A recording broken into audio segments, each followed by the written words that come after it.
देश के पूर्व वित्त एवं विदेश मंत्री ने आज एक पार्टी का गठन किया है। क्या है पार्टी, कैसे काम करेगी, क्या मंच है, हम सब उन्हीं की जुबानी सुनेंगे। सर, सबसे पहले ढेर सारी शुभकामना कि आपने एक अटल विचार मंच का गठन किया है। क्या है आखिर ये एक राजनीतिक दल है, अटल विचार मंच। और इसके गठन करने की आवश्यकता इसलिए पड़ी क्योंकि भारतीय जनता पार्टी अटल जी के रास्ते से भटक गई है, बहुत दूर चली गई है। और हमारे साथियों को और हमको लगा कि इस देश को एक बार फिर अटल जी के रास्ते, अटल जी के सिद्धांतों पर वापस लाने की ज़रूरत है और उसके लिए एक संगठन का निर्माण किया जाए। तो हम लोगों ने अटल विचार मंच के नाम से इस संगठन का निर्माण किया है। और हमारा उद्देश्य होगा कि हम भारतीय जनता पार्टी से अलग हटकर अटल जी के सिद्धांतों पर इस देश को वापस लाने का काम करें। मैं उन चंद सौभाग्यशाली लोगों में हूँ जिनको बहुत निकट से अटल जी को जानने का, समझने का और साथ काम करने का मौका मिला। और मैं जानता हूँ कि वो कितने महान व्यक्ति थे और इसलिए हम लोगों ने तय किया कि उन्हीं के नाम पर इस संगठन का नाम हम लोग रखेंगे।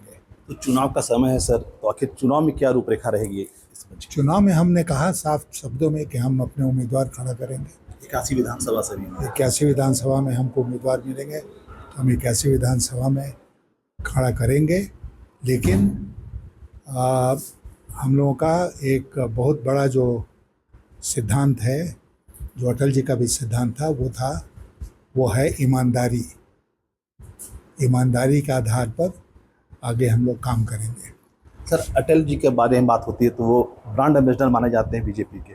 वो आपने उन्हें ब्रांड एम्बेसडर बनाया, आखिर इसके पीछे कारण क्या है? नहीं, वो ब्रांड एम्बेसडर बीजेपी के आज के दिन नहीं है। मैं तो कह रहा हूँ ना कि आज की भारतीय जनता पार्टी अटल जी के रास्ते से भटक गई है, बहुत दूर चली गई है और उसके कई उदाहरण मैंने दिए हैं। अटल जी एक बहुत ही सशक्त और प्रतिबद्ध लोकशाही के प्रहरी थे। आज की सरकार तो लोकशाही को ख़त्म करने पर का प्रयास कर रही है, सारे संस्थाओं को मिटाने का प्रयास कर रही है। तो अटल जी और इनमें तो आसमान ज़मीन का अंतर है। आज के समय में क्या देख रहे हैं सर, अभी जो स्थिति है, चुनाव की स्थिति बोला जाए या फिर असम के मुख्यमंत्री हैं, कैंप कर रहे हैं, इस सबको क्या किस रूप में देख रहे हैं? देखिए, मैं मानता हूँ कि 10 साल बहुत होते हैं। 10 साल में इस देश ने मोदी जी को और उनकी सरकार को परख लिया है और इसीलिए इस बार के लोकसभा चुनाव में उनको बहुमत नहीं मिला।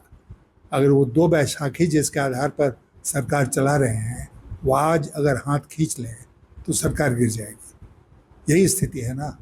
ये 5 साल चलने वाली सरकार भी नहीं है, ये बीच में ही ख़त्म हो जाएगी और देश के प्रधानमंत्री मोदी जी नहीं रहेंगे, ये निश्चित है। सर, आप टिकट जब देंगे तो किन किन मुद्दों पर ध्यान रखेंगे, कैसा उम्मीदवार होगा फिर, क्योंकि सबके नज़र नहीं, हम चुनेंगे, अच्छे उम्मीदवारों को चुनेंगे। और मैंने आपसे कहा, जोर दे के इस बात को फिर दोहरा रहा हूँ कि ईमानदारी हम लोगों का सबसे बड़ा परिचय पत्र होगा। क्या बीजेपी, मैं अभी बता दूं, जब मैं भटकने की बात करता हूँ तो मैं मानता हूँ कि आज बीजेपी भ्रष्टाचार की सारी सीमाओं को लांघ गई है और जिस दिन जांच पड़ताल होगी उसमें कौन बचेगा कौन जाएगा ये कहना मुश्किल है। वहाँ सेबी में जो कुछ हो रहा है, स्टॉक मार्केट में जो कुछ हो रहा है, जिस तरह की धांधली हुई है और लोग कर रहे हैं, एक कॉरपोरेट हाउस को आगे बढ़ाने का काम चल रहा है कि नहीं देश में, तो ये कैसे चलेगा? इसलिए मैं कहता हूँ कि भारतीय जनता पार्टी, बीजेपी का मतलब हुआ भ्रष्ट जनता पार्टी। सर, क्या अगर आपको विधायक चुनते हैं, बनते हैं विधायक, तो क्या महागठबंधन में या सरकार में जाएगी, ऐसा कुछ रूपरेखा तैयार की है या फिर अभी उसकी रूपरेखा कोई तैयार नहीं है। जैसे परिस्थितियां सामने आती जाएंगी हम लोग अपना स्टैंड उस तरह बनाते जाएंगे।